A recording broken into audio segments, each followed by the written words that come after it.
लोकसभा अध्यक्ष ओम बिर्ला यांचे त्र्यंबकेश्वरात जंगी स्वागत. नगर परिषद व देवस्थान ट्रस्टकडून सन्मान.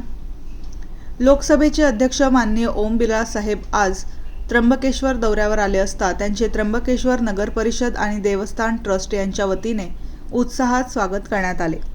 त्र्यंबकेश्वर नगरीत आगमन होताच नगराध्यक्षा सौ त्रिवेणीताई तुंगार सोनवणे यांनी त्यांचे पुष्पगुच्छ देऊन सहर्ष स्वागत केले.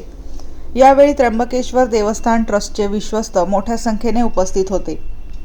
स्वागत समारंभाला उपनगराध्यक्ष सौ वेदिकाताई पाटणकर, नगरसेविका सौ जयश्रीताई उजे, आरोग्य सभापती तसेच इतर पदाधिकारी उपस्थित होते. सर्व लोकप्रतिनिधींनी लोकसभा अध्यक्षांचा सन्मान करून त्र्यंबकेश्वर नगरीच्या विकासासंदर्भात विविध विषयांवर चर्चा केली. लोकसभा अध्यक्षांच्या भेटीमुळे त्र्यंबकेश्वर नगरीत उत्साहाचे वातावरण निर्माण झाले होते. भाविक आणि नागरिकांनी देखील त्यांचे दर्शन घेऊन स्वागत केले. वृत्तसंकलन जगन घागरे, त्र्यंबकेश्वर.